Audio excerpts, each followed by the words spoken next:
back and bigger than ever. It's the unofficial 40 from Soonerscoop.com. Now, here's the entire Sooner Scoop crew. Carey, Josh, Eddie, and Bob. All right, we are back. It is a special edition, the Nebraska Cornhusker edition of the unofficial 40 podcast. Looking live from Norman, Oklahoma, where I was just by the stadium yesterday and saw a big noon kickoff setting up. It looked like they were going to be set up just north of the stadium on the lawn there between the McCaslin Fieldhouse and in OU. So should be an interesting day on Saturday.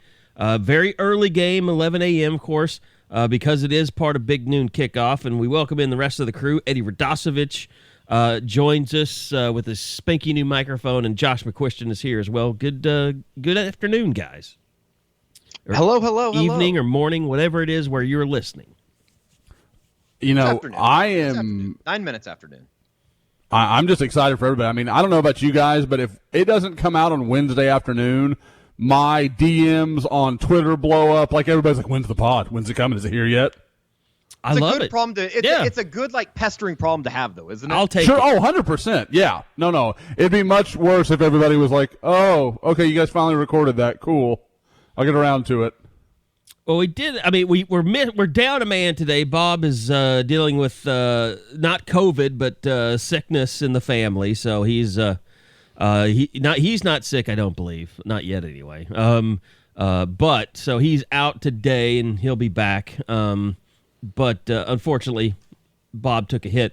I will say this, guys. I kind of came to terms with this morning, and I think this is the way to put it. Early in the week, I rebelled against the thought of asking the players about the Nebraska series, and here's kind of where I am today. I just feel like, you know what? There's so few things for the fans anymore. That this to me is, you just have to think of it like this is for the fans. This is for the people that grew up watching OU Nebraska. This is for the people that loved this rivalry and loved what it represented in the games that they saw growing up. Because it's not for the players. They don't know anything about this series except what they've been shown. And it's even the fact, like, it's almost like Lincoln Riley feels it's like he's coerced basically into trying to make the players understand how great this rivalry once was by, he's talking this week about the videos that he showed them, and and he was like, I basically said, I don't have all day to sit here and give these guys a history lesson. We got to play a football game. That's the most important thing. But it's just okay for the fans to have something that they're geeked about, even if the players aren't. You know what I think would have been cool? Because I was listening to the post game when you guys were talking about that, and I thought the thing that would have been cool this week is if they would have had, and I don't know what Nebraska's coaching access is like, but if Oklahoma had let like Kill Gundy come out and talk, so you could ask someone who really does have some relationship to that rivalry and some understanding of what that game used to mean. I think that could have been pretty cool. Like, that could have been a cool angle to kind of go into. That would have been awesome. I definitely, and I'm kind of like you guys. Like, I don't know. I guess maybe at the like, even when we were doing the podcast or the postgame podcast at the end of the week or at last Saturday, I don't know if it had fully hit me yet, but I think with like, some of the stuff that Sooner Sports has put out, some of the stuff that Nebraska's put out, I'm kind of excited for this game. And I think that, maybe it is a little bit of nostalgia having been in the stadium in 2000, which is obviously, probably not what a lot of people go back and think of the OU Nebraska rivalry. But for me, that's like kind of where it starts. And, obviously like the new era of OU football and hearing Bob talk about it and just, hearing some of the older players talk about the rivalry, even going back all the way into the 70s and even the 60s. And then obviously all the, statistics that have come out, the article that Carey that you tweeted out from the LA Times back in 87. I mean, that was the year I was literally born. So it's been pretty cool. And I think that just kind of as an appreciation of like the historical marker between these two programs and how dominant they were, from the 70s into the middle 80s even. And then even further for Nebraska, obviously into the middle of the 90s. It's just like, This is a big deal, and I appreciate it, and almost like to the extent of watching the 71 game, which I have a little bit of a connection with my uncle having played in the game.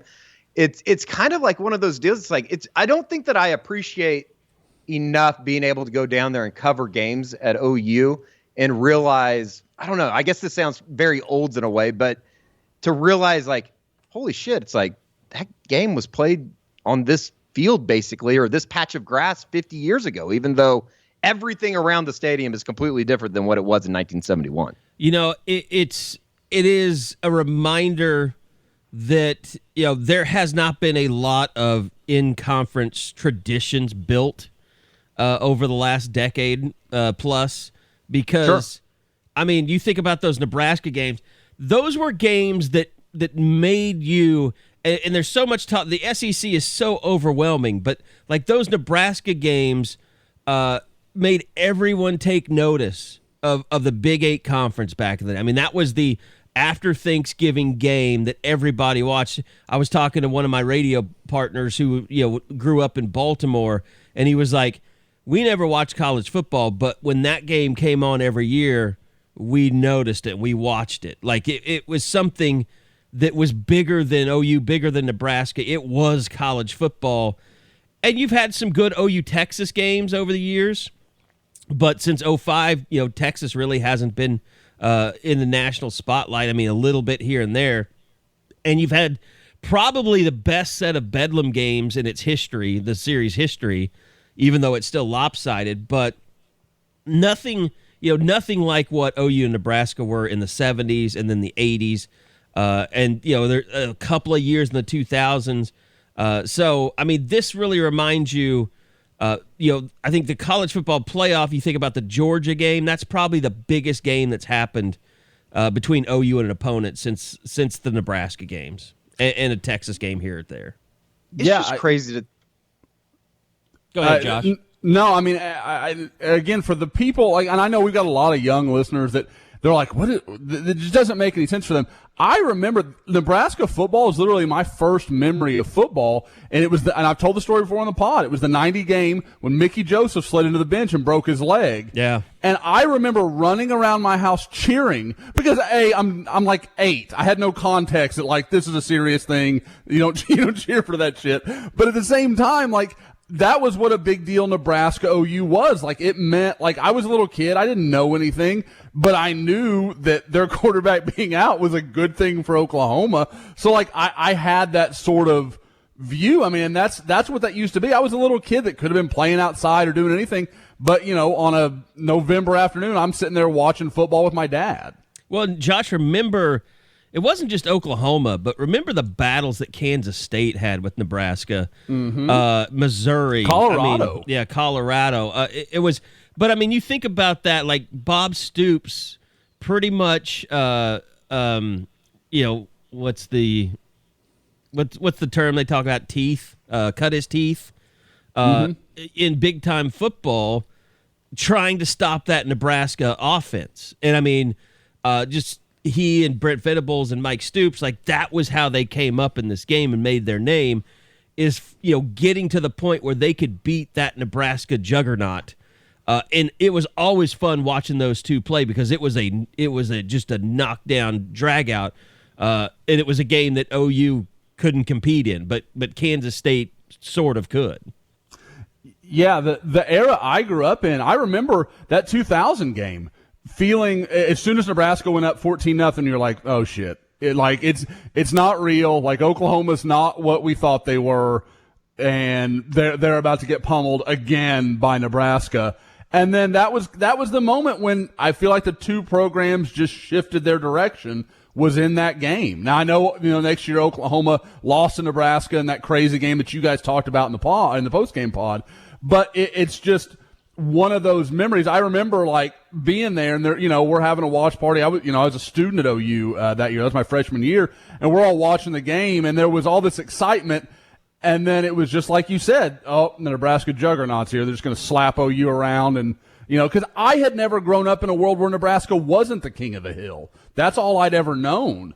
And so I just, there was this expectancy that it was going to go badly. As soon as Oklahoma started to hit the skids, they were in huge trouble. This week has really kind of emphasized the idea, too, of just how far this whole thing has fallen for Nebraska. And I know that we're going to get into the game and everything like that, but it's just like you look at the game notes or you look at, like that article that you tweeted out, Carey, and 40, I think it was 40 of 42 years, OU or Nebraska ended up winning the conference. Yeah. With the winner of that game. Like, that's just insane to me.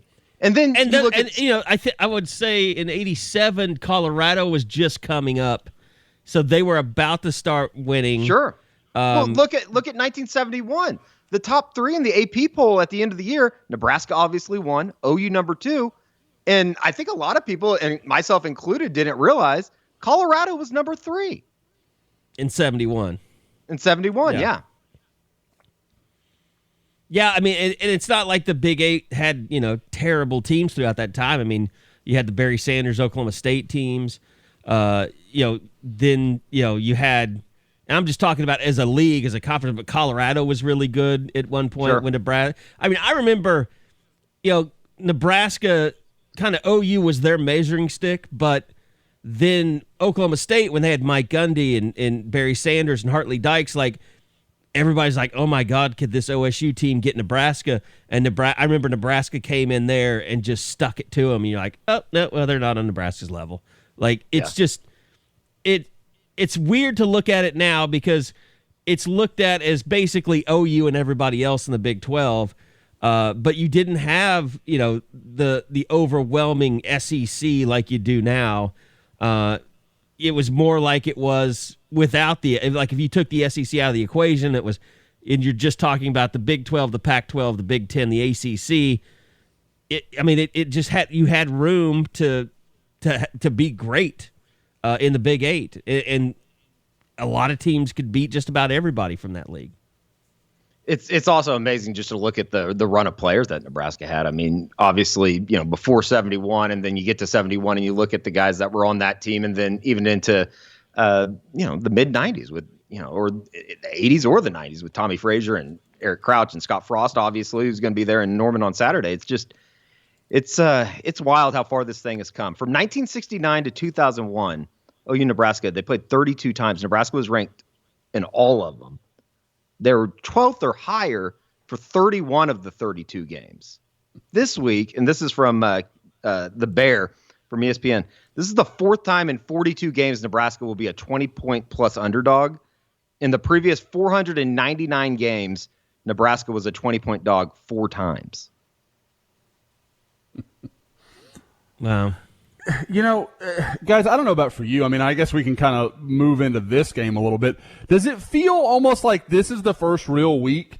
Because I find myself at certain points in the week almost having the conversation of, well, if this happened and this went this way for Nebraska, maybe this is a little more interesting than we thought it was going to be. Like, I keep, like the previous two, like Western Carolina, of course, no. But Tulane, I never could get it to a point where, okay, if this happened and this happened, maybe it's interesting in the fourth quarter. Now, obviously, it ended up being that way anyway. But Nebraska, like, there's enough talent there. Adrian Martinez is dangerous enough that if he got going, maybe something could happen. But let me ask you this. Do you really think that Adrian Martinez is going to come on the road in this environment and be an accurate thrower?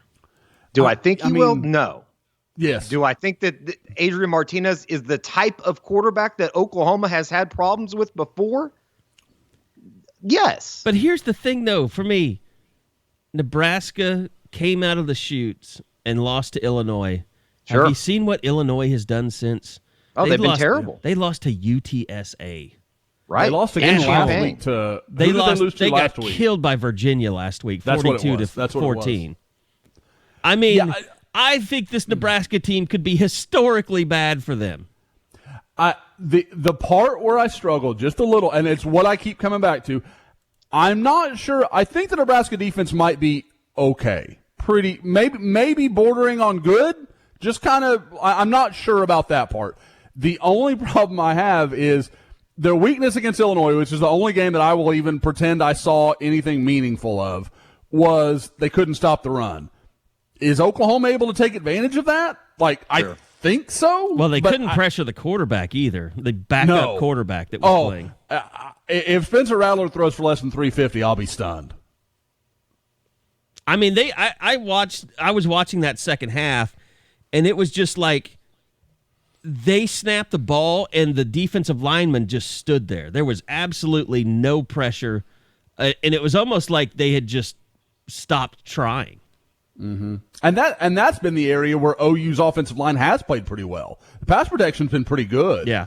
I mean, again, you have to consider who they play. That matters. Sure. But at the same time, I think Tulane had some decent guys up front. Yeah. They had some big linebackers, and they had some dudes that didn't look like stiffs.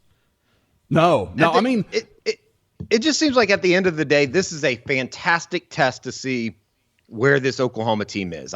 You can't take anything out of last week, but if you can take anything going into this week, I think you want to be able to sit there at the end of Saturday and say they dominated and looked like a team that is expected to compete for a national championship. And I just don't know if you can say that right now because of the only sample size that we have is just the shit show that was the second half against Tulane. This feels like the game, like every fight movie that's ever existed, like a guy kind of comes, he starts rolling his shoulders, and he's moving his neck around like he's getting ready to roll. Like, that's what this feels like this game should be for OU. Like, we're going to come out, just beat the bejesus out of Nebraska, and then show the world, okay, this is what we are. This is who we are. This is really who we are. Yeah. And yes, this is your moment. I do not begrudge any of the fans that would love to see OU go 77-0 against Nebraska. I mean, I understand some of the OU fan base deserves that. Some of them went through hell with this Nebraska team and Tom Osborne at the end. I mean, and it wasn't any prettier with Frank Solich when they're throwing Seth Luttrell and T.J. Thatcher out there at running back. I mean, I feel for you guys, and I won't begrudge you if OU beats down Nebraska, but yeah, I would kind of like to see a little bit of a game. And I think this too, guys. It's just like the Western Carolina game. This team needs to face a little adversity on both sides of the ball. Yeah, absolutely. Just going out there and just killing somebody probably is not what they need right now. I don't know that it's the best recipe. It could work both ways, though, couldn't it? Because if you go out and kill somebody and you play 4 quarters, I think that's kind of a win just with the mantra that has become out of the OU locker room over the last 2 weeks of a focus on finishing, a focus on playing 4 quarters, a focus on being able to put the foot down on a throat when you have the opportunity. OU needs a test. Nebraska isn't good enough that should be the test. Like, I agree with your premise, Carey, but, you need a team that's worthy of pushing Oklahoma, not like we played down to their level and got tested. But I agree. This team needs to be pushed by somebody. It could almost work in the opposite direction, too. If this team is pushed by a Nebraska, at the end of the day, OU's still a 22.5-point favorite. But I'm kind of like you, Josh. I walked out of Tuesday's press conference and I thought there were some pretty notable things said by Alex Grinch. I mean, he basically challenged his starting defense to just flat out be better. He named names, and I thought that was kind of interesting just in the fact that, they need to make a jump. If this is a defensive line that wants to be called one of the best in the country, you need to see guys like Isaiah Thomas, Perion Winfrey, Isaiah Coe, Joshua Ellison. Those guys need to be really good, and they can get after Adrian Martinez. Where do you guys – there were some people that were mad about him calling out people by name. I'm all for that. I'm an accountability person. You don't do the job, you hear about it. I'm fine with that. Now, at the same time, if that guy plays like a monster, say he played like a monster. But it feels like – and again, I hate that it always comes back to this, but under previous regimes – there was that guy doesn't hold anybody accountable, and he just gets half speak and all this stuff. But then when you get what you were asking for, you don't like that either. You got it. I mean, this is how you play the football. Soft. Yeah, it's what it is. Does Nick Saban give a shit if he upsets a starter? No, he will just replace your ass. He let one of the best tight ends in the country sit his ass out basically because he wasn't doing the things in practice that he should have been doing. Well, and it's like with any job. You want to know what your expectations are. What if I do this, does it result in this? Like you want to have some, you are expected to be held accountable. At the same time, you have to be told what is and is not, performance related as it, relates to you keeping your job. So it's an adult decision. It's an adult situation. It's not pee-wee anymore. I mean, this is a job for these guys. These guys, they can get paid for this job now. They're going, all of these guys want to be in the NFL making money. They're one step away from being professionals. So there's no problem. I have no problems with Alex Grinch naming names. And I thought a bunch of what he said was very calculated. Notice the names that he said. Those are all guys that have played a ton of football down there. Whether it be, and David Owegbu might be a bad example, but Deshaun White, Perrin Winfrey. Like, it's guys that he knows he's kind of poking the bear a little bit, I thought. And I think it's a pretty good setup because a week ago, I don't think anybody on that defense was happy with the number of reps that they got. They wanted more. So they're a little bit, they're antsy. They want to get out there and play, and then he's just poking them. I thought it was almost a little bit genius. Now, I mean, maybe we sit here and we're talking about Oklahoma going out and playing like they did in the second half again, and it looks like shit, and then you really got problems. But I think that, I don't know, something tells me that this group's going to respond in the way that Alex Grinch intended when he said what he said on Tuesday. I'm not saying it was connected to this idea because, I mean, people thinking like, oh, Lincoln Riley's got to think about what Nick Saban does. No, he's got to be who he is. Like that's great. Like, don't get me wrong. Like, you can learn from other guys, but at the end of the day, you have to coach in the way you're comfortable. And the same thing for Alex Grinch. He's not doing this because it reminds me of something Nick Saban does, but this is the shit Nick Saban does where he finds a new motivation. Someone sliding you. Someone doesn't think enough of you. Even if it's Nick Saban himself, someone doesn't think you did your job to the ability that you should be doing it.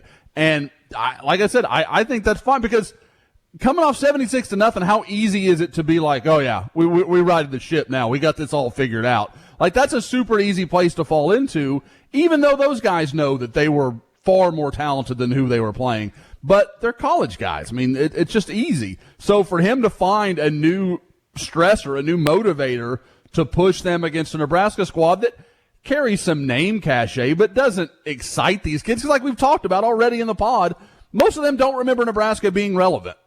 Sure.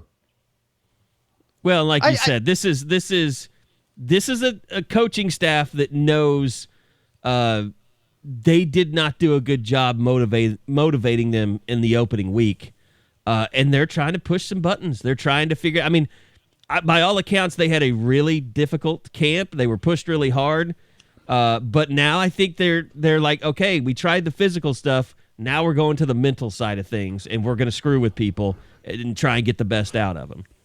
Can we insert the Crash Davis, their kids scare them, like little audio right here? I have that somewhere, but I'm not going back into editing. I'm sorry.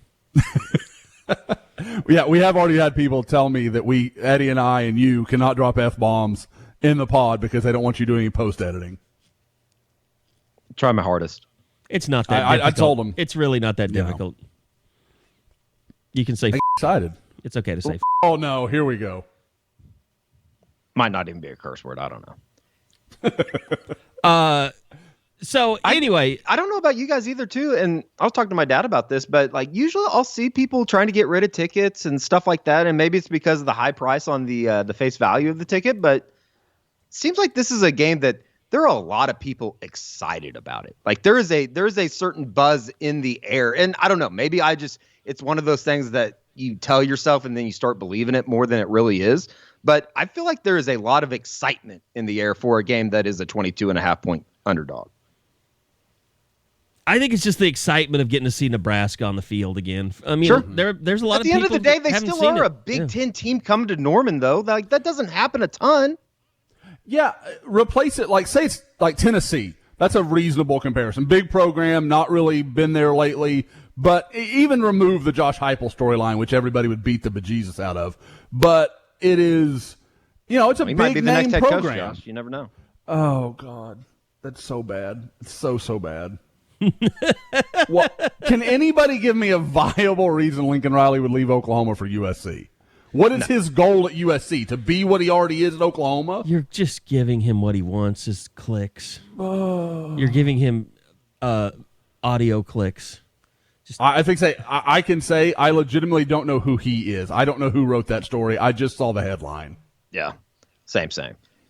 But it is one of those things too, though, and it might be because it's just the third game of the year, and last week was kind of a scrimmage type feel as far as the performance on the field. But I'm slightly interested to see if this OU team can flex itself a little bit, if they can flex muscle against a lesser opponent, because we certainly didn't see that in the first game. And with a team that has expectations like this group did, you kind of want to start seeing that before you get into and you're not going to see it in 2 weeks against West Virginia, but the first true, what I would call a road test, going up to Manhattan, a place that, or a team that they haven't played well against over the last 2 years. They need to start developing some type of identity, and I think that you can start doing that this week. Yeah, it's like when I go to a game and go to see a player I haven't seen before. Usually, I don't have to guess who he is. And forget about size measurables. Like, sure, I know who the 6'8" offensive lineman is. But, like, even a corner that looks like there's three guys of similar size when I walk out there. Usually, when you walk out, you know who the dude is you're looking at because he walks like it, he talks like it, he acts like it. He's taped up from head to toe. He looks like a player. That's what Oklahoma needs to start looking like. Like, they're the biggest, baddest dude on the block and start playing like it. Instead of, we're just going to kind of tiptoe around this thing. Like, no, if you want to be the guy, go act like the guy. I think it's all great to talk about. And like I said, it's for the fans. I just think reality is going to, by about halftime, I think everybody's going to be like, well, that was fun having Nebraska back. But it's over. Isn't that kind of what they've just been arguing, though, for the last 2 weeks? It's like you would hope that maybe the fans can do it, but you would hope the locker room does it. But the fans can do it, yeah. I mean, it's the locker room that can't do it. I mean, I guess it's not going to – they had rain scheduled before, and I guess it's not going to rain now, but it should be decent outside. I mean, nothing like the first two games. Low 90s and middle of September. I mean, can't get much better than that. Not around here, at least. No, but you're right. I mean, the Tennessee comparison was perfect. I mean, people were jacked for that game. And I think you'll see a lot of Nebraska fans here kind of jacked just to be back in Norman and see the game. And there'll probably be Nebraska fans that come without tickets and might not even get tickets, but will be happy just to be outside the stadium. Not to mention the fact that, depending on how scheduling goes and stuff like that, it's like, this probably be the last time. It's hard to believe that they haven't played in Norman since 2008, but this is probably the last time the Nebraska will come to Norman for, the foreseeable future, the next 20-something years. Yeah, it's almost like Joe could just sit back and said, okay, I did that. I don't have to do it anymore.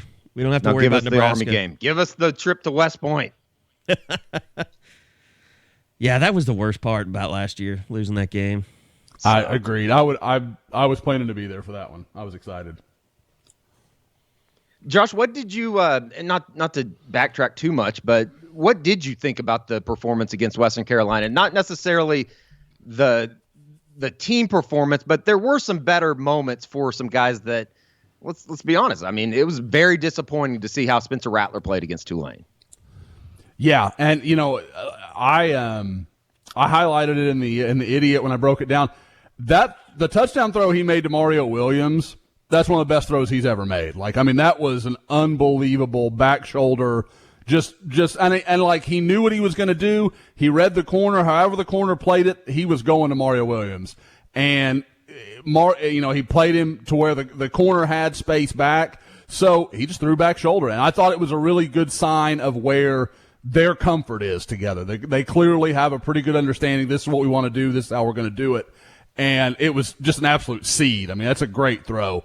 The guy, obviously, I could go on and on about Danny Stutzman. We all know my love affair there. But Ethan Downs played really well. And, as a guy that I had questions about, I got to own that. But I thought he really had a nice day. Obviously, causing that fumble was just a pure hustle thing, which I think, sure. Say whatever doubts I had, Ethan Downs' effort was never something I doubted. This is a kid that will play hard every single snap he's on the field, and that's, I'm sure, a huge part of why the coaching staff loves him. The guy that I really haven't heard mentioned much that I thought played really well was Cody Jackson. I thought Cody Jackson had some nice moments, showed a little burst a couple of times, and really got out there a little earlier than I expected him to. So, I mean, he's clearly a guy they're trying to work in, and, that may be, a response to the Theo Weiss situation. But the bottom line is, I mean, that guy looked like a guy that could help you. So, I thought at times his senior year he struggled with drops and looked, a little disinterested. But more and more that's becoming normal. It's hard to judge during a guy's senior year just because they've got so many things they're worrying about and thinking about that I think sometimes you don't get the whole body of their work after their junior season. So maybe that's what it was. Maybe I just saw him on off nights. It could be any of a lot of things. But I really liked him, and I thought there were a lot of good young, kind of youth being served performances.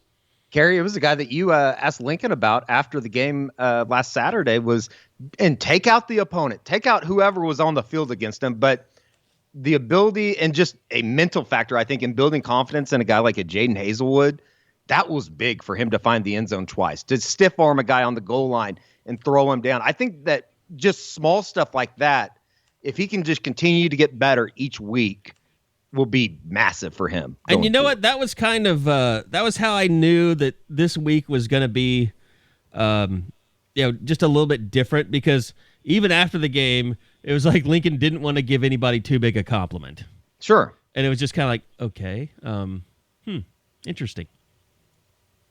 But yeah, I mean, I thought the exact same thing. I mean, we all know what Jaden Hazelwood's been through. I mean, the fact that he essentially opted out of the bowl game last year when he had been cleared, and then he, remember all that stuff showing up with him out there training at full speed. And I had been told that even some of the coaches on the coaching staff were concerned, like, that this thing was going to go bad. Like, and then, he seemed to be back in the fold, and we've talked to him a couple of times this year, and he seems to be in a good headspace. But I don't think it can be discounted what it means for him to go out there and have 2 touchdowns and be a productive football player. And it does seem like Spencer Rattler, even in the first game, I think he had like 6 targets and 5 catches. So Spencer Rattler's looking for him, which is, half the battle. So if that continues, I think you will be able to say, even though it was a 76-0 blowout, that those were some meaningful catches for Jaden Hazelwood last weekend. It will be interesting here moving forward, and I think that it's something that they're going to have to at least try and make some type of decision on before you get to the Cotton Bowl, and maybe even before you get to Manhattan in a couple weeks. But the offensive line and the situation as far as what they're doing at center and what they're doing at left tackle is going to be really kind of intriguing over the next few weeks. Are they going to settle in on Andrew Rame at center? Are they going to continue to give Robert Conjul opportunities? And then obviously, can Wanye Morris end up being the left tackle on this team? And the left tackle? You want him there? And what with Anton? I don't know. I think it seems like they're still. I'm asking. Tyrese Robinson's doing it right tackle, are they not?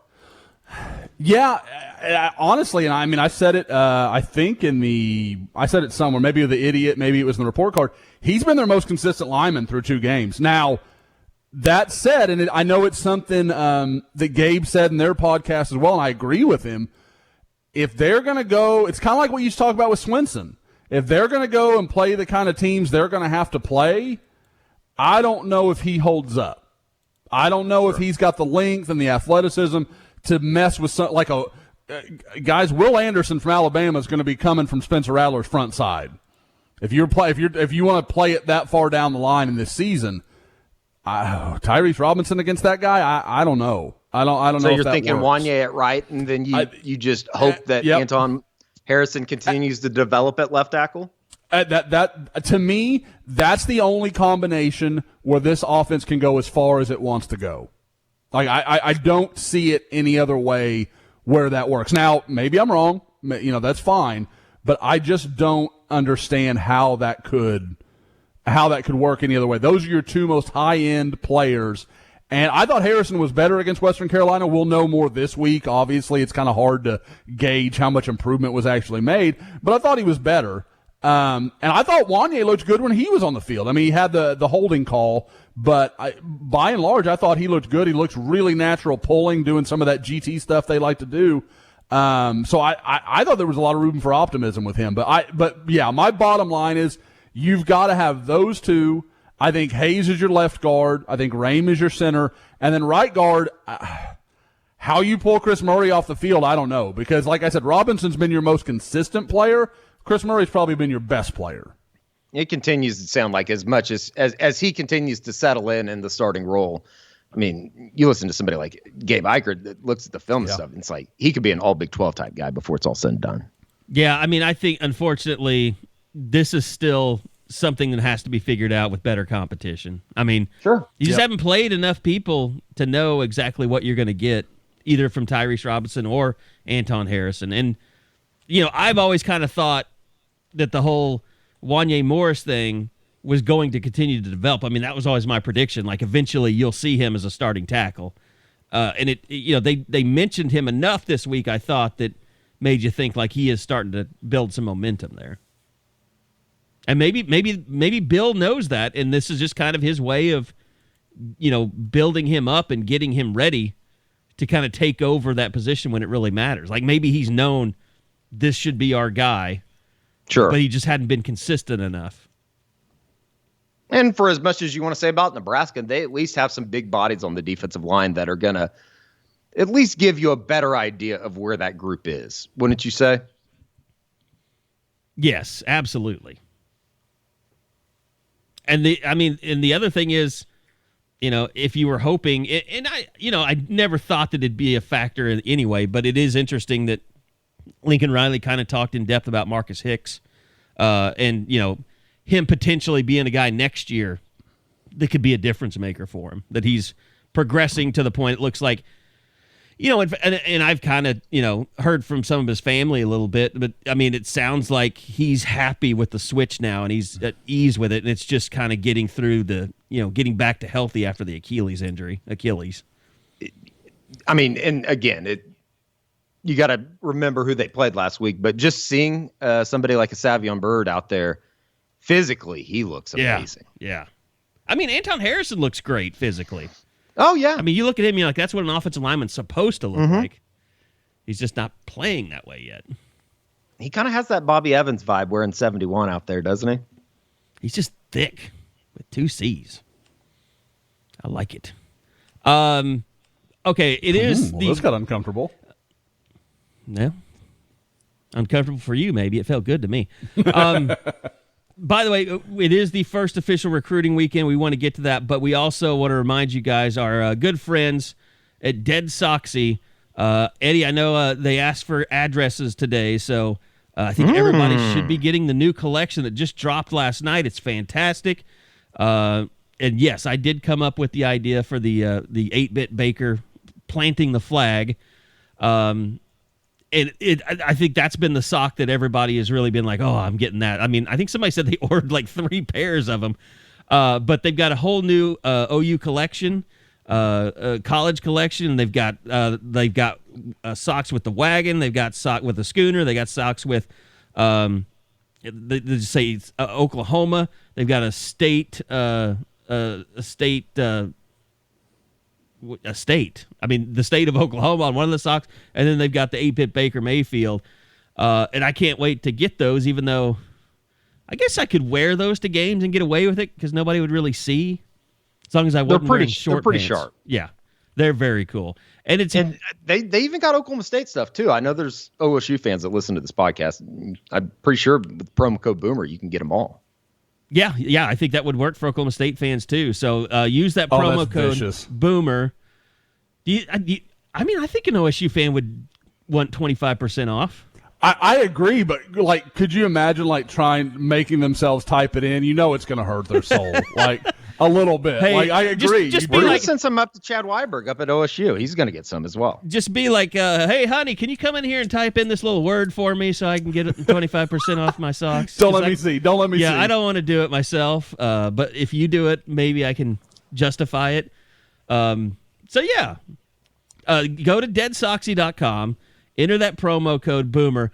I'll ask Michael for our OSU listeners if we can give an OSU code out for 25% off, because as Josh said, we know that we have some OSU fans that listen, and I'll see if I can work that out with Dead Soxy. But go check them out. Great supporters of the podcast, always have been. Longtime supporters in the past and will be in the future. So check out that new collection. Go grab you some. And even they even have other Crimson socks that sell in 4-packs. I think you can get a little bit of a deal on. And then, of course, Eddie and I are big fans of the No Show. So thanks to Dead Soxy. Go get that new collection right now with that promo code Boomer. All right, well, big recruiting weekend, Josh, is I know last weekend was, I tell you what, let's kind of review first before we get into this weekend, kind of some of the things that you posted on the site this week about the visits from last weekend.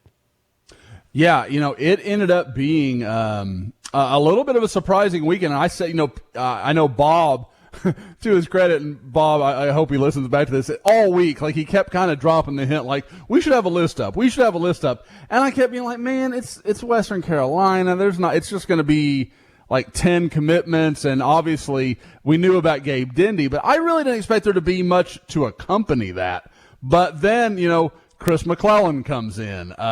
Devon Campbell, the 5-star offensive lineman from Arlington Bowie, comes in. And you're like, well, okay, this is not a bad list. I mean, it's still largely what I'm talking about. Caden Green, the Rival 100 2023 kid, that had some summer fame. He, all of these guys came in, and from everything I've heard, it really went well. Like, I mean, very, I know, Steve Wiltfong, a guy that, works at 24/7, we'll be honest, give him credit. Guy does a great job, knows the national scene. Put in I guess what do they call it? The crystal ball, yeah. Yeah, for Dindy to Oklahoma, and I've heard nothing that changes that. Now I've had mine in for a long time. I felt good about OU's chances. Now, everybody got kind of worried when the news came out that his family was going to move to College Station. And I honestly saw that as probably a net positive for Oklahoma, or it could be seen that way, because his family would be closer. I could understand a kid from Florida not going to Oklahoma because he wants to stay closer to home and he goes to Gainesville or he goes to Tallahassee or something like that. Like, I could kind of get there with that. But a family that was willing to watch him go to Oklahoma, which from everything I had gathered to that point, they absolutely were, they're going to stop him from going to Oklahoma from College Station. I mean, that's a drive. That's nothing. So I thought that was going to be maybe a little overplayed, and it kind of sounds like that's what's happened. From everything I've gathered, they really hit it out of the park with his parents. Actually ended up doing a church kind of trip with the family. I still haven't worked out all the particulars on how that came to be, but it was, that's something there, obviously. There's got to be some kind of a pre-existing relationship / religious, waiver or something that they had to have gotten or something. And I was told that there was cause to be there. Like, this wasn't something where OU went renegade or anything like that. There was a reason for that to happen, and I think it meant a lot to the Dindy family. So this is...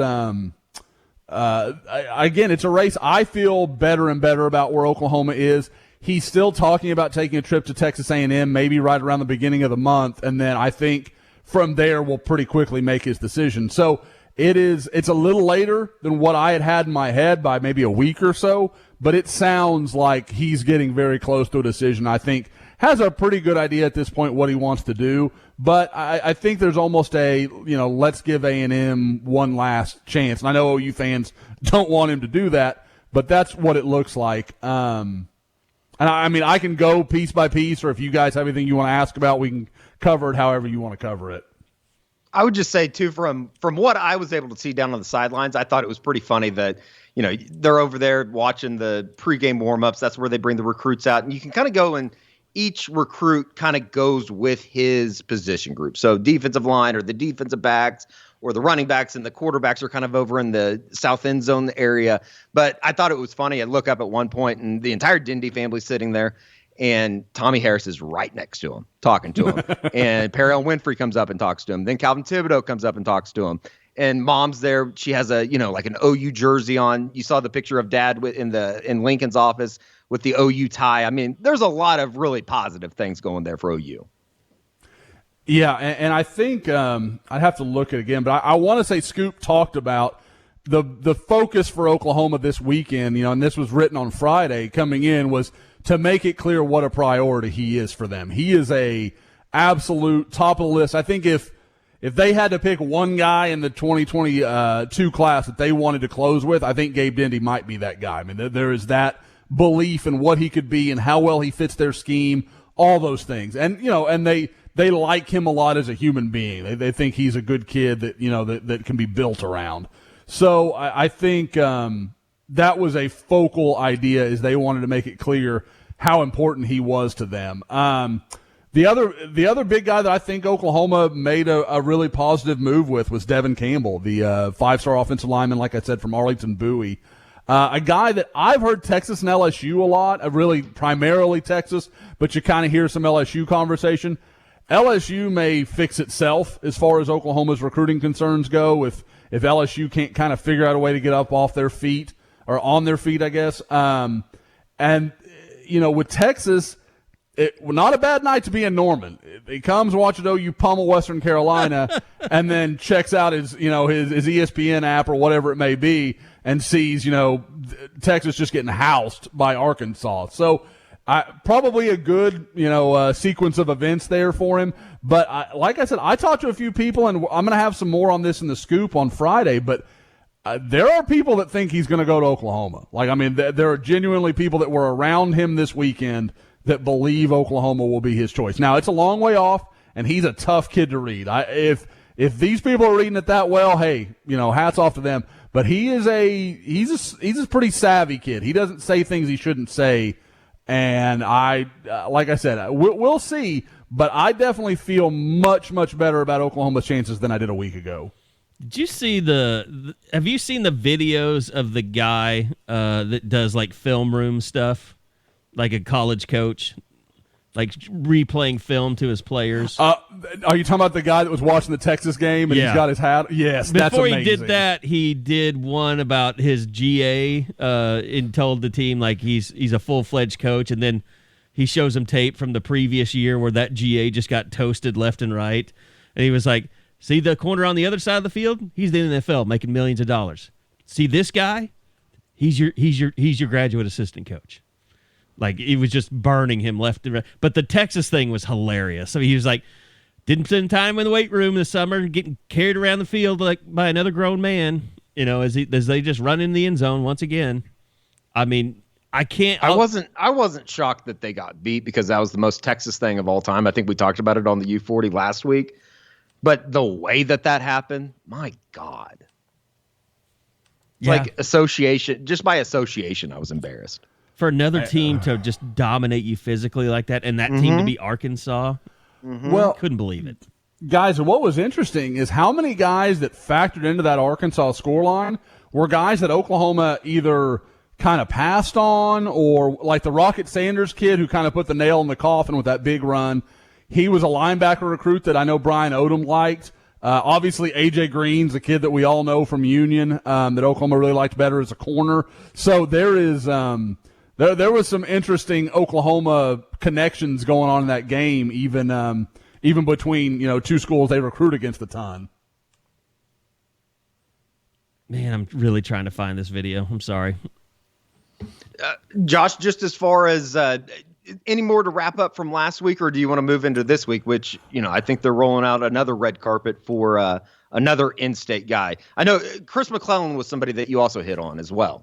Yeah, and he's really, obviously Braxton Myers was there again. He's becoming almost a fixture at these games. I'm thinking about putting in a forecast for him, not because I've heard anything crazy, but just if you're in Norman every weekend, like, if the doors are, it's kind of like, the people you hear about, like, if the church is open, they were there kind of deal. If the doors are open, that's kind of what it feels like with Braxton Myers. Like, if Oklahoma's doors are open, he's coming through. So, but Chris McClellan, a little different story. Now, a guy that has come down a few times, certainly hasn't been shut off to Oklahoma, but there's been so much Ohio State buzz, so much talk. And again, kind of like I said with Devon Campbell, not the worst weekend to be at Oklahoma, where the defense is piling up tackles for losses. They're playing all over the field, and Ohio State's getting run over by Oregon. I mean, again, nice little confluence of events there.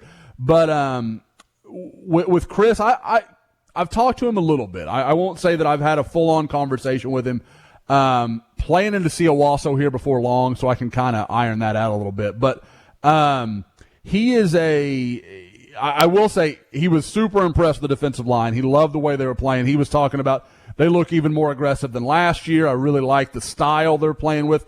So I think OU hit some right notes for him, but he is really, really kind of gotten a lot more quiet's not the right word, but just he's very hesitant to say anything too far in either direction. But, I mean, to me, this is the Ohio State-Oklahoma battle. We can talk about a lot of other schools, Florida, USC. There's some others that he has interest in. But if it isn't Ohio State or Oklahoma, I'd be shocked. And this Ohio State defensive collapse that seems to be happening probably couldn't have come at a better time for OU if they're going to really make a run at Chris McClellan. Completely off topic. Has it been a surprise just how quickly that thing's gone south up in Columbus? And I say that thing. It's not like the entire program's collapsing, but just the way that Oregon was able to move the ball last week was just shocking. Yeah, I thought somebody brought up a good point that was basically Carey Coombs has had a lot of opportunities to be a defensive coordinator, and he's just now getting that opportunity. There's probably a reason for that. Sure. And I thought that I hadn't really thought of it on those terms, but that makes some sense when you think about it. And it's hard to imagine because, I mean, this is a guy with NFL coaching experience. This is a guy that, I mean, let's be honest, is one of the best defensive backs coaches in the country. I mean, that guy has just churned out one elite dude after another. And, you know, unlike the defensive line where I think Ohio State gets a lot of credit for basically landing elite recruits and then turning them into elite players, which is exactly what should be happening. I mean, he's got guys like Denzel Ward was a 3-star. Damon Arnett was a 3-star. I mean, he's got guys in his past that were not the who's all, you know, end all be all of recruits. And he helped develop them into big time, you know, NFL draft picks. Now, you got Jeff Okudah. Jeff Okudah was everybody's All-American. So, I mean, there's a balance to it. But I am. I mean, and you can't tell me it's personnel. I mean, Zach Harrison was a 5-star. Haskell Garrett was a big-time guy that OU recruited really hard. There are a lot of guys on that defense that, I mean, 118 or 119 teams around college football would kill to have. I saw a pretty good representation of what Oregon was coming into Ohio State. There's this kid that's running around a yard on TikTok, and his mom calls out to him. And let me see what you have. No! I love that. I love that GIF meme, Kid whatever running you want to call around the video. a pool with a knife. Yeah, kids running around the backyard, and it's pretty perfect that there's a above ground pool in the picture as well. Yes. But what do you have in your hand? A knife. It's so good. And let me see what you have. No! That's a good thing you had girls, Josh. You would absolutely have a kid running around with a knife. 100%, because I was a mellow kid, and I think every mellow dad gets a crazy kid, because my dad was crazy and got mellow me, so I think the balance would have been truly ugly. But yeah, no, I thought I wanted boys, but now that I have girls, I'm like, I am A-okay with that. That is I will live with paying for that wedding because I don't have to pay for like 27 hospital bills in their childhood. Yeah, I had a lot of hospital visits growing up from my brother, mainly. Bats to the head a lot. You know, there's a lot of answers in that, Carey. I mean, I'm not going to go for the obvious dad jokes, but yeah, there are things there. So no, I only had one. This coming up weekend, I guess we can move on to that. Sure. Now, the big name. I mean, this was going to be a big weekend from the beginning, and that's why everybody was so pissed off about the 11 a.m. start. But it still remains big? Question mark? Yeah, it should be a big weekend. I mean, you know, when you've got 2 5-stars and 3 members of the Rivals 100 among your official visitor list. That's pretty good. I mean, that's a good start. For those who, kind of ask who those people are, obviously Raleek Brown he's finally taking his official visit after coming out to OU a couple of times unofficially. You got Cam Dewberry, the big offensive lineman from North Houston area, Atascocita High School, and Gentry Williams, the my number one guy in the state, cornerback offer from Booker T. Washington. That I said earlier I thought Dindy was the top of the list.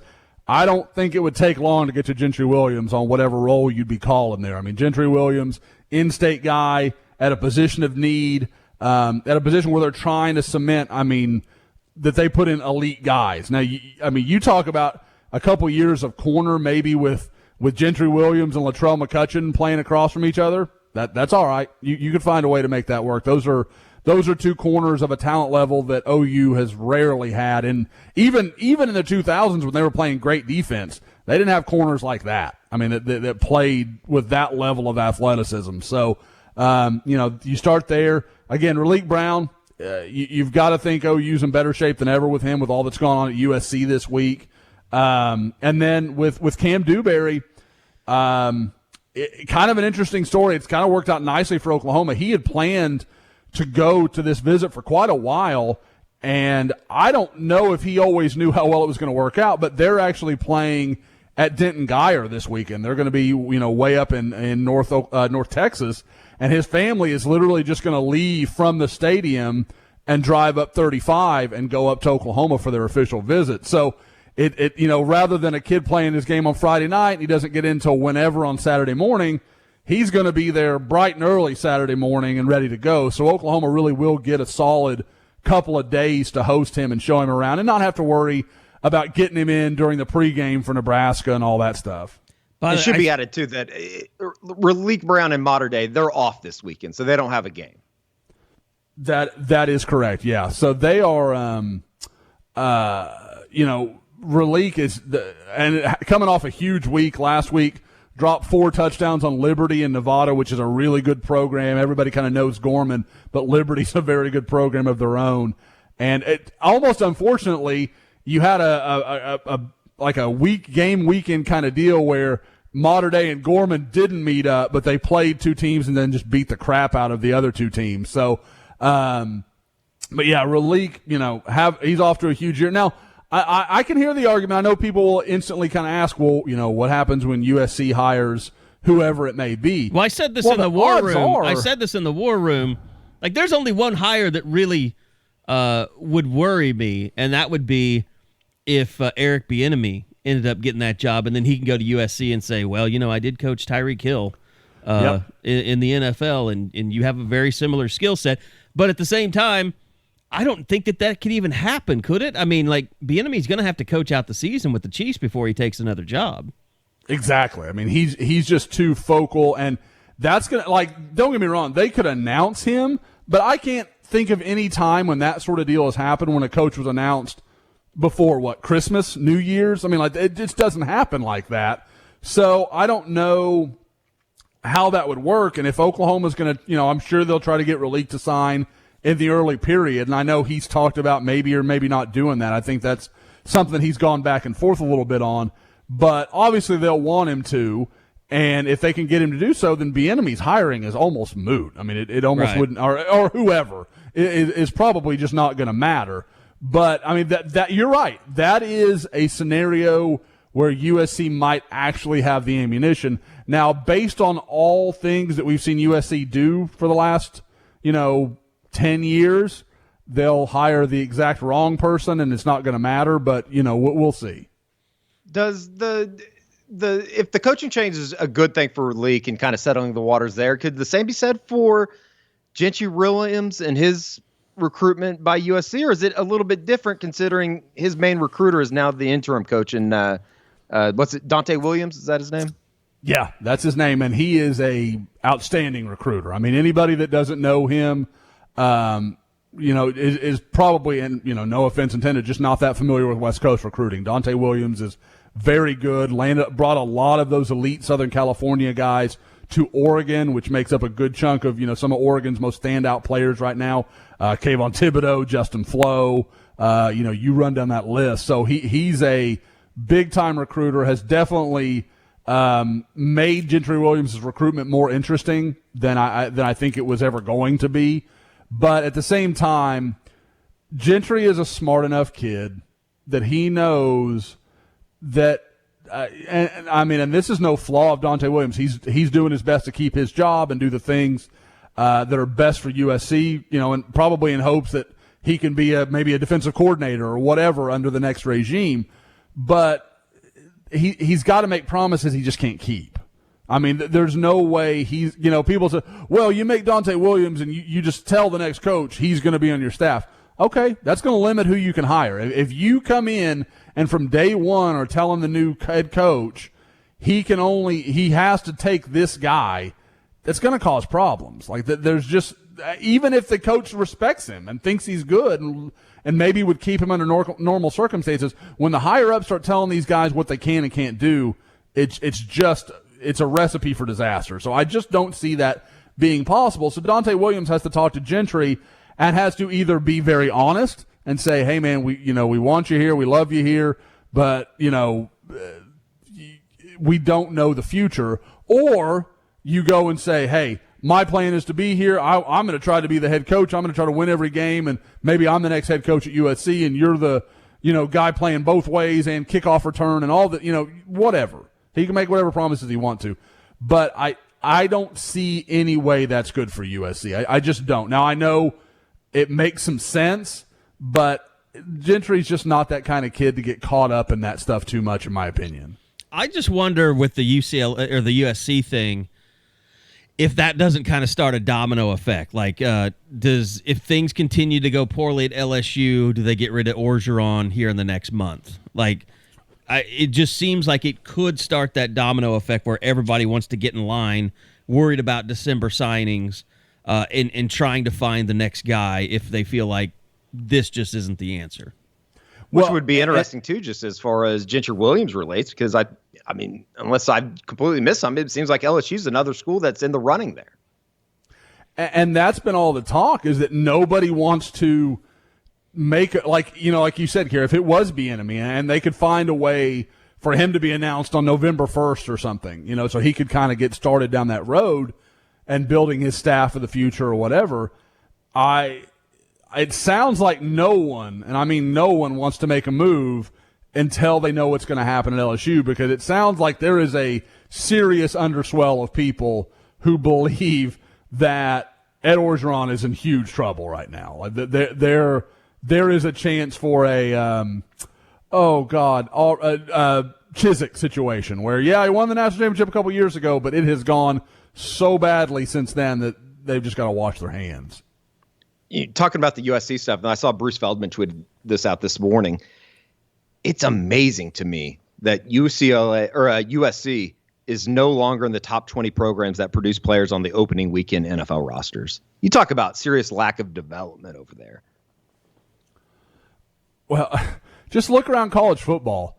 Bryce Young, Southern California, starting at Alabama. DJ Uiagalelei, I'm not going to say it right. DJ at Clemson. Yeah, he is Southern California guy from the two most premier programs in the state of California, St. John Bosco and Mater Dei. Matt Corral at Ole Miss, Southern California kid. Spencer Rattler, I mean, not Southern California, but from an area that Arizona. You would expect USC to walk in and get who they want. And they didn't really ever give Spencer a lot of attention. I think that was the one school that could have threatened Oklahoma, and kind of like DeMarco Murray before them, kind of shuffled their feet and didn't do what they needed to do. Shit, we don't even have to pick on USC. None of those guys ended up at the Pac-12. They all left the West Coast. Yep. Like I said, you've got Kayvon Thibodeau at Oregon, Justin Flo at Oregon. You look around the country, there are elite Southern California guys all over the country, and they're not at USC. And that's, I would imagine, too, that Gentry Williams is hosted by Patrick Fields this weekend, too. Yeah, I'd say that's about a virtual lock, that is his host, and will be given every chance to make that visit as good as he can. Sure. That should be a and for those who, I think hear Patrick Fields' name on the podcast just immediately go negative. This is not like, oh yeah, they kind of know each other. They're from the same city. Pat and Gentry are friends. Like they're close. Oh. That should be good. And the thing to remember that's also interesting about this weekend, guys, he will also be with Xavier Bryce, Robert Spears Jennings, and those are guys that were together at that last visit weekend in July. And I know that went really well. And that was kind of one of those things. I wrote a story afterward with Gentry where he felt like that, that visit kind of changed some of his perception, some of his family's perception. And I know Robert will be working Gentry hard.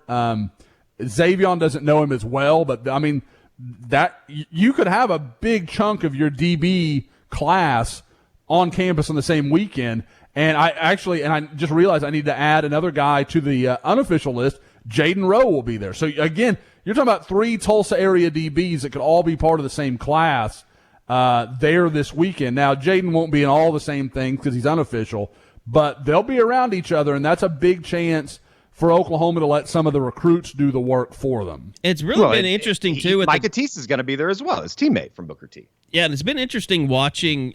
You could tell that, I think Pat Fields has been on this since the beginning. Like, we've talked about this on the pod before, how much he celebrates kids from Tulsa.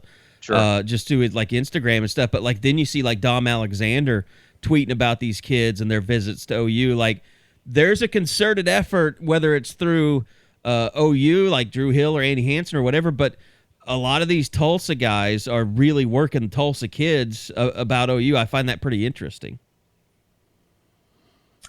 It's a chance to change that narrative, guys, because we know for so long Tulsa was a tough spot for OU. They, like at Union and Jinx, they did well. Booker T was a problem. And a lot of the outlying areas, Oklahoma just didn't have that relationship. If they only would have offered Josh Jacobs, they might have gotten him. Or at least recruited him, right? Not today, Lord. Not today. Get behind me, devil. Damn it. I'm sorry. That's PTSD. I've known. It is kind of interesting too that like even though it is an 11 o'clock game, and Riley has talked about this before, just as far as like the pros and cons, and obviously that the 6 o'clock game last week was a perfect opportunity to get Malachi Nelson and those guys in here from the West Coast, but at the same time with the 11 o'clock kickoff, they should have a bunch of time after the game and into Saturday evening to be able to spend with these guys. Did we lose I'm Josh? sorry. I got a text message I was looking at. I got caught looking. I'm sorry, Eddie. I know. I got caught. No, I'm just saying that like Lincoln's talked about this before, but getting the 6 o'clock kickoff is very good for the West Coast kids. They can get Malachi Nelson and his family into Norman and stuff like that. But at the same time, an 11 a.m. game does offer plenty of time during the Saturday afternoon hours, during the Saturday evening hours, to maybe spend more time than you would with somebody that you wouldn't be able to if you had a late kickoff. Well, and again, it also limits the visit list. I mean, you're not going to have as many guys for the exact reason you're talking about. And a lot of people say, oh, what's the West Coast thing? But yeah, I mean, you also got to remember like Texas kids, they got their Saturday film. They've got there's a lot of reasons they won't be there. So, I mean, there's other things beyond just like the extent of the travel you're making. So you get a little more time to spend with some of these guys. You get to, because again, guys, I mean, Cam Dewberry and Eddie was there in Dallas when we interviewed him, and it was almost a year to the day, Eddie, of that unofficial trip he'd taken to Oklahoma right before the pandemic started. And you could see him. He still lit up when he talked about it. Like that visit hit a lot of the right notes for him. It's the same visit weekend, and I know this will scar OU fans a little bit, but it's the same one when Bryce Foster all of a sudden became real for Oklahoma. Like there was a chance, and I know people get upset about that. I have talked to people after that unofficial visit for Bryce Foster who will tell you flat out that at that point in time, Bryce Foster was going to Oklahoma. Like that, I mean, and this is from family members. Like this is not just nothing. Just let it go. I know. No. It's not that. I'm just saying, Josh. For some reason, this that is now weekend turned hit into right. an intervention. No, that weekend hit right, and for what? And again, I don't know what the particulars were. I don't know why that went so well, but Cam reiterated a lot of the same things, like just man, I just loved everything they laid out. I liked the attention to detail. They showed, the players were, they just felt like they connected with the guys that were on campus. So there was a lot of that. So Cam finally making it back. And I admit that that's a big red flag to me, that you could go that long and he's made other trips and you've not been to Oklahoma. That reads funny. But Cam will call you on it. If you ask him a question that sounds like you're dismissing Oklahoma's chances or anything along those lines, he will be like, I know what you're saying. Oklahoma's right there with any school. Like, he will correct it, even if you don't ask it directly. He hears it and he won't, like, I don't know, stand for it. I don't know how to say it. But there's a real chance here. And I know people at A&M think Oklahoma is their biggest threat. I know how Ohio State's been talked about a lot, and don't get me wrong, it could end up being Ohio State. But there are people around the A&M program that think Oklahoma is their biggest threat on Cam Dewberry. Yeah, I mean, it's been weird that it's been in and out of communication, it seems like. And maybe that's just, kind of on us a little bit for not checking in more or whatever, but it just didn't seem like there was reason to for the longest time. I was not this is, people like, oh, Josh is selling us something. I had no plan to see Cam Dewberry play a game this season.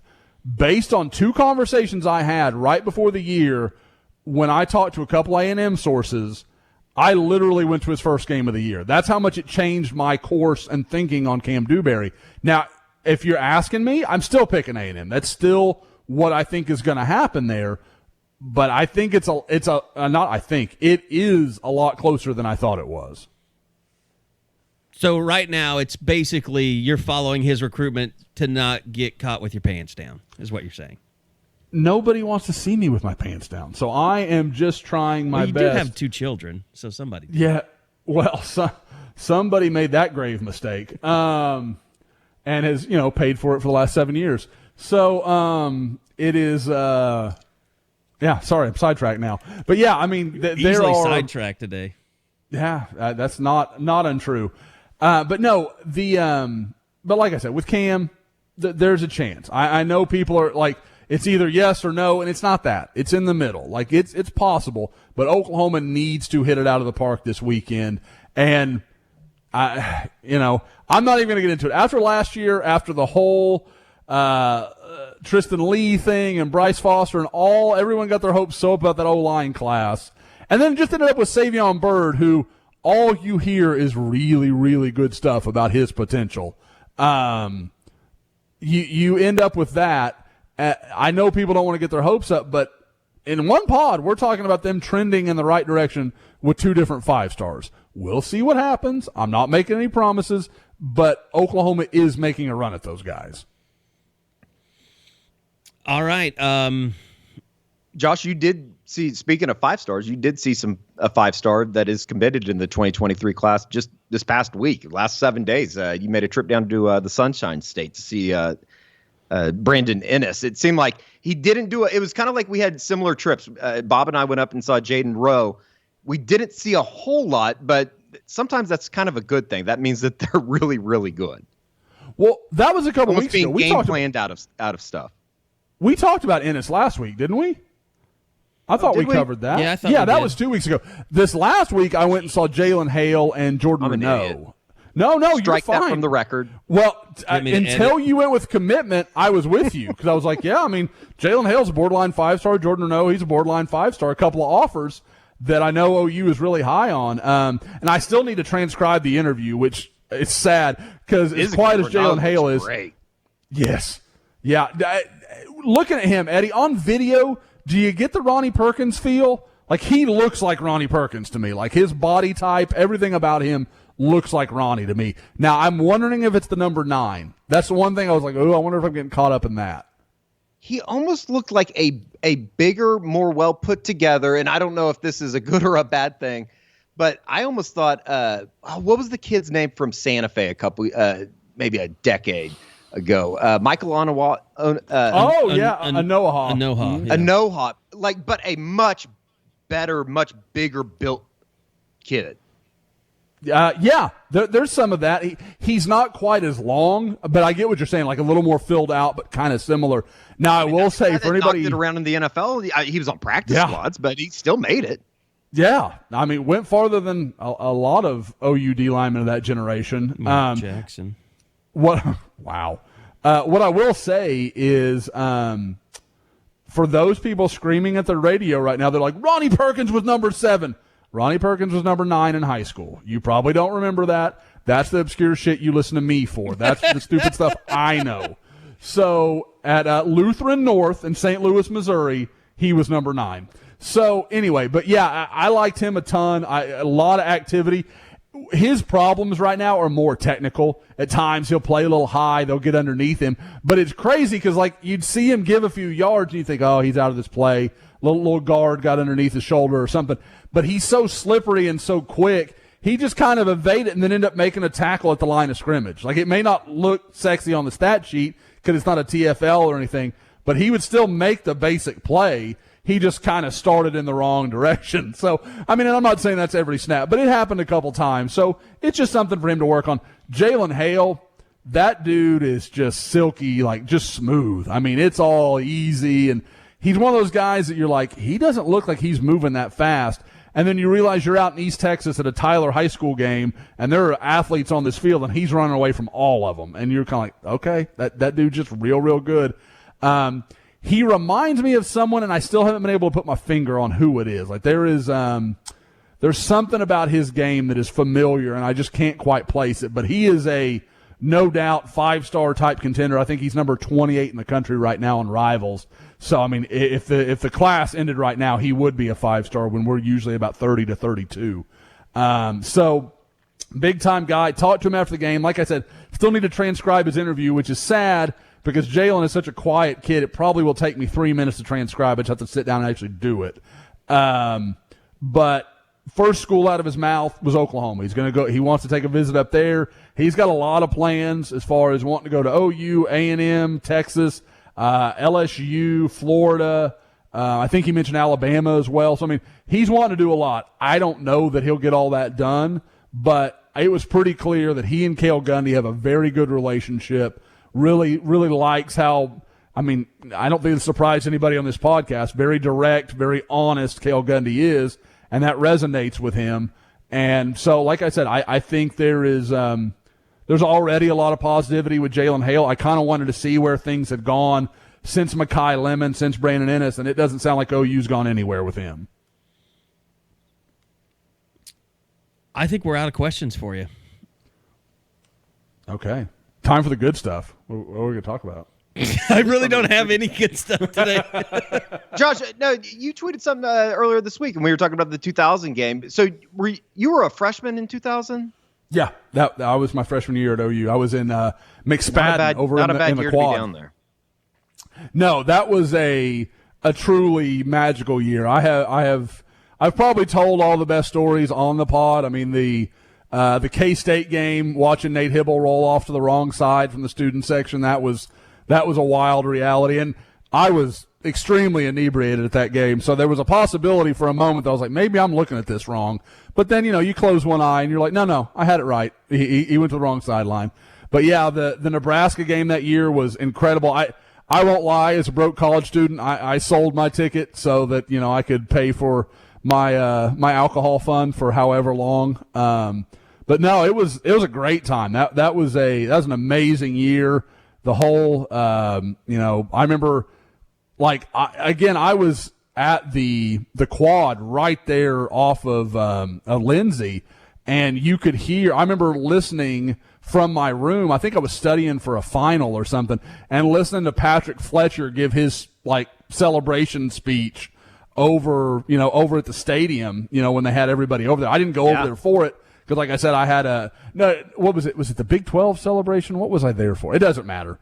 But I remember him giving that speech. When they had that thing and they stood up on the south side of the end zone there. Yep. That was after that's the exactly national what it was. championship. Yeah, you're right. So it wouldn't have been a final. I don't remember why. It might have just been because it was cold. But either way, that really was. It was an amazing year, and you do, and you kind of I talk to OU fans, sometimes guys are being ridiculous. You expect too much. I remember as a freshman, like, oh, this is what you do? You just come here and they go win national championships. Now, like I said, I grew up around it. I knew that wasn't the norm, but, I mean, not a bad 4-year run. I mean, 2000 to 03, I mean, they won a lot of games. Yeah. You saw a lot of great players in that era. It's crazy to look back at. I've rewatched a little bit of the 2000 game. I watched the 71 game, which the feature that they're going to have with Toby Rowland and Barry Switzer and Tom Osborne, I think it's on 4:30 on Thursday on Bally Sports, is going to be really cool, and kind of a look back at the 71 game. But just seeing like the stadium and what it was, like you so used to seeing like the East Side Stadium or the east side of the stands built up with the upper deck, even the south end zone.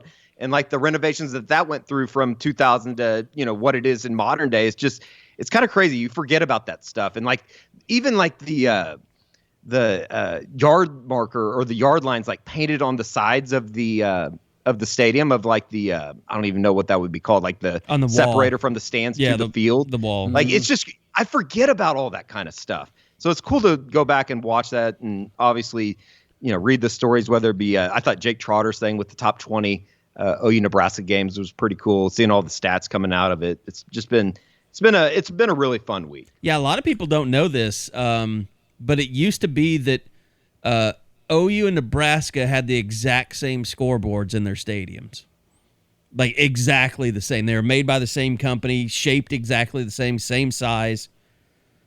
It was weird. There weren't. I know there weren't a lot of scoreboard companies back in the day, so. I'm sure they had a one-size-fits-all. I'm sure that it was a regionally based company, wasn't it? Yeah. You can't really necessarily transport that thing across the country back in the day. Like probably like you probably can now. or something like that. Sure. That was a big company. No, you guys had the life, man. I got to go to school for John Blake and Howard Schnellenberger. That was my sister. She kind of hates the comparison that she was there from like 93 to 96, somewhere in that ballpark. And yeah, like just the worst run of OU football in history. And every year we thought we were going to win every game when the season started. We convinced ourselves there wasn't a game that we can't win on this schedule. Can you imagine Lincoln Riley being like, okay, guys, it's the start of fall camp. We're going to change the whole offense. We're going to redo the whole thing. We're going to rebuild this, and this is going to be great. We're going to win a national championship. Oh, trust me, this year. The red and Brandon white Daniels game was born to run the wishbone. That red and white game that year was all kinds of craziness. Like, and I was smart enough to know, like, they're doing this against like the Washington High School third team right now. Like, this is not going to be good. And it was like select a seat day as well. So it was like going to a minor league baseball game with the promotions department. Bring your dog. Yes. It would have been better if bring your dog, day would have been a thing back then. So, all right. Well, I guess we'll get this puppy up since everybody is clamoring for it. But yeah, I mean, we've probably learned through the first couple of weeks that Thursdays are the best day for the pod. I will tell you guys this.